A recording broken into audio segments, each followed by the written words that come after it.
Pada baris pertama yaitu ada deklarasi variabel data siswa. Ini berfungsi sebagai array kosong yang akan digunakan untuk menyimpan data siswa.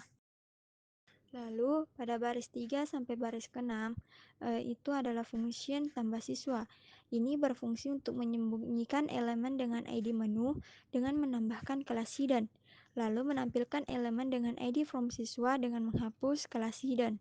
Pada baris 8 sampai ke 11 ini merupakan function keluar yang mana berfungsi untuk menyembunyikan elemen menu dan menampilkan elemen keluar program.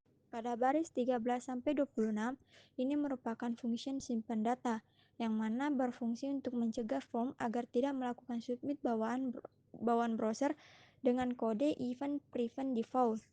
Lalu yang kedua, ini berfungsi mengambil nilai dari input dengan ID nama, rekening, dan saldo. Fungsi yang ketiga mengecek apakah semua data nama, rekening, saldo valid. Nama tidak kosong, rekening tidak kosong, saldo berupa angka yang valid.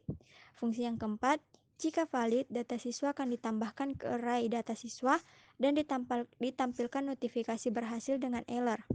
Fungsi yang kelima, menampilkan array data siswa di konsol untuk debugging.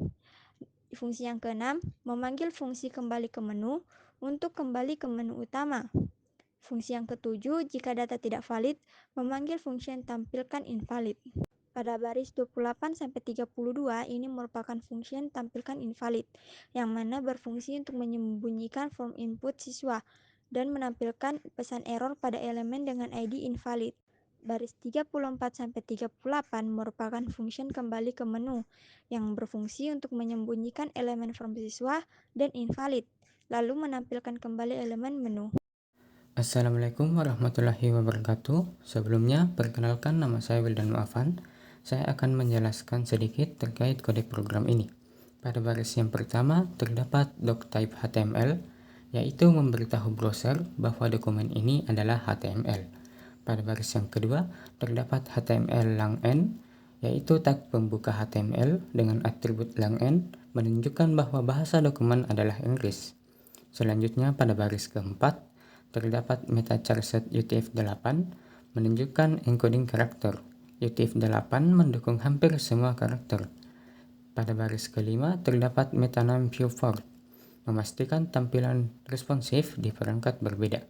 Pada baris ke-6, terdapat title, yaitu menunjukkan judul halaman yang muncul di tab browser.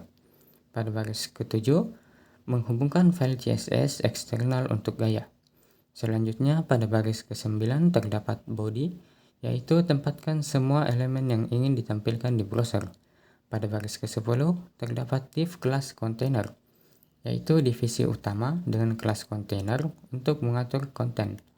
Selanjutnya, pada baris ke-12 terdapat div ID menu, yaitu bagian menu utama dengan ID menu.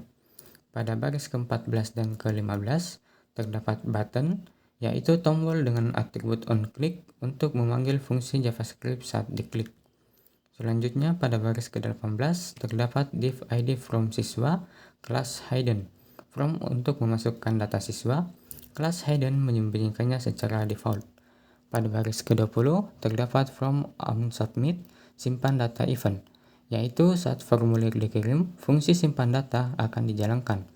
Pada baris ke-23 dan ke-24 terdapat label dan input, yaitu elemen untuk memasukkan data siswa. Selanjutnya, pada baris ke-56 terdapat div ID keluar program kelas hidden, yaitu bagian yang ditampilkan saat pengguna memilih keluar. Pada baris ke-60 terdapat script src script.js, yaitu menghubungkan file JavaScript eksternal. Sekian. Oke, baik, saya akan menjelaskan setiap baris kode program dari kode program sederhana yang dibuat. Sampai 6. Di sini ada kode program styling untuk body, font family Arial sans serif, yaitu mengatur jenis font untuk elemen body dan turunannya menjadi Arial. Jika Arial tidak tersedia, maka digunakan font fallback atau sans serif. Kemudian yang kedua, text align, yaitu center.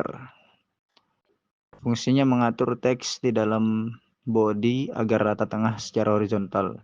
Yang ketiga itu background color F4. Nah, itu fungsinya memberikan warna latar belakang ke body berupa abu-abu terang. Kemudian yang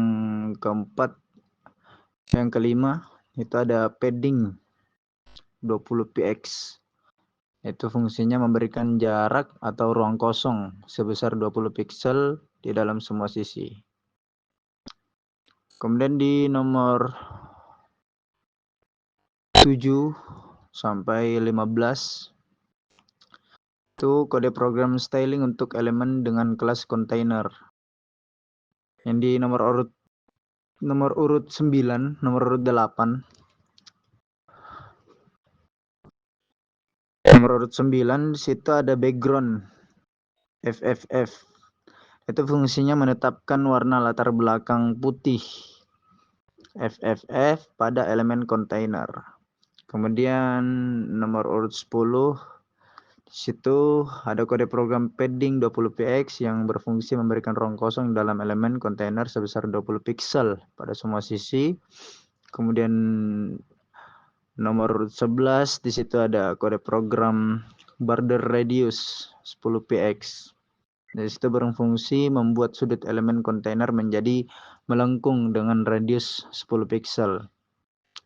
Kemudian di nomor urut 12 situ ada box shadow 0010 px RG BA 0,1.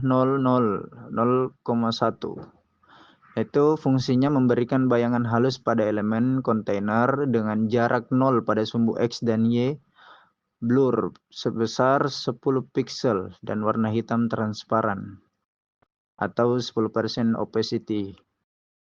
Nah, di nomor urut 13 ada kode program max width 500 px.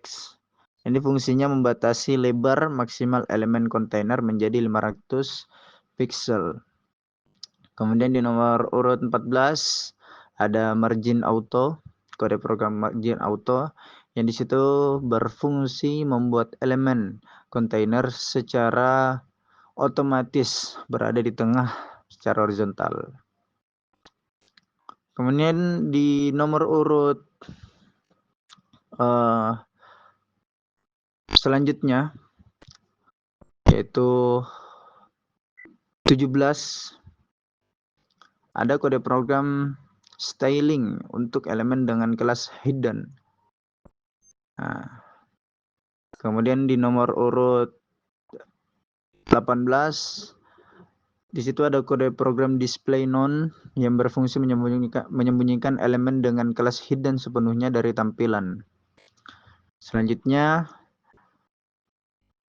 di nomor urut 22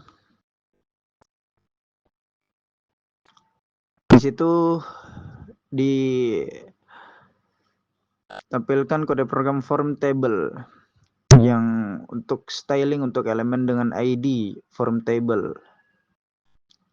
Kemudian selanjutnya ada kode program margin left di nomor urut 23 100 px. Itu berfungsi memberikan margin di sisi kiri elemen sebesar 100 pixel. Kemudian di nomor 24 ada kode program text align left berfungsi menyelaraskan teks dalam elemen ke arah kiri. Di nomor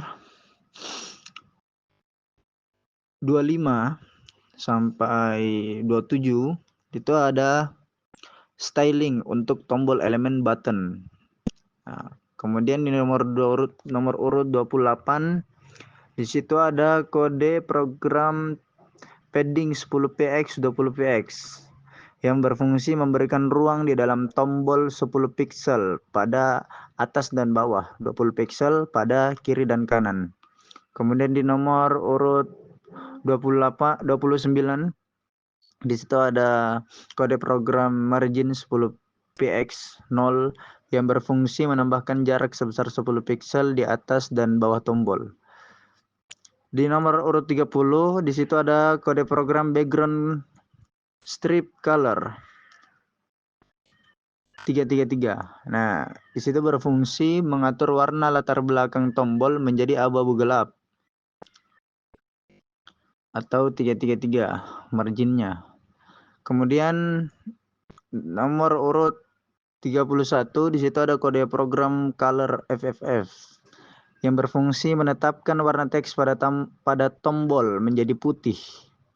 Nomor urut 32 ada kode program border non yang di situ berfungsi menghapus garis tepi default pada tombol. Kemudian di nomor urut 33 ada kode program border strip radius 5px yang berfungsi membuat sudut tombol menjadi melengkung dengan radius 5 pixel. Kemudian di nomor urut 34 di situ ada kode program cursor pointer yang berfungsi mengubah kursor menjadi ikon tangan ketika pengguna mengarahkan mouse ke tombol. Dan yang terakhir di situ di nomor urut 37 dan 38 ada kode program button hover background strip color yang berfungsi saat kursor berada di atas tombol, warna latar belakang berubah menjadi abu-abu lebih terang. Ya, mungkin itu sekian penjelasan dari setiap baris kode program sederhana yang telah dibuat. Jadi, ini adalah website tabungan mahasiswa yang telah kami buat. Tampilan pertama yang muncul pada website ini yaitu tampilan menu. Di tampilan menu ini berisi dua opsi, yaitu tambah mahasiswa dan keluar. Jika kita memilih tambah mahasiswa, kita akan diperintahkan untuk memasukkan data mahasiswa, yaitu seperti nama lengkap mahasiswa, nomor rekening mahasiswa, dan saldo yang ingin kita masukkan. Setelah data siswa dimasukkan, data tersebut akan disimpan ke dalam array untuk pengolahan lebih lanjut. Tetapi, ketika kita memilih opsi kedua yaitu keluar, program akan otomatis menghentikan semua proses yang sedang berjalan dan menutup website yang kita jalankan.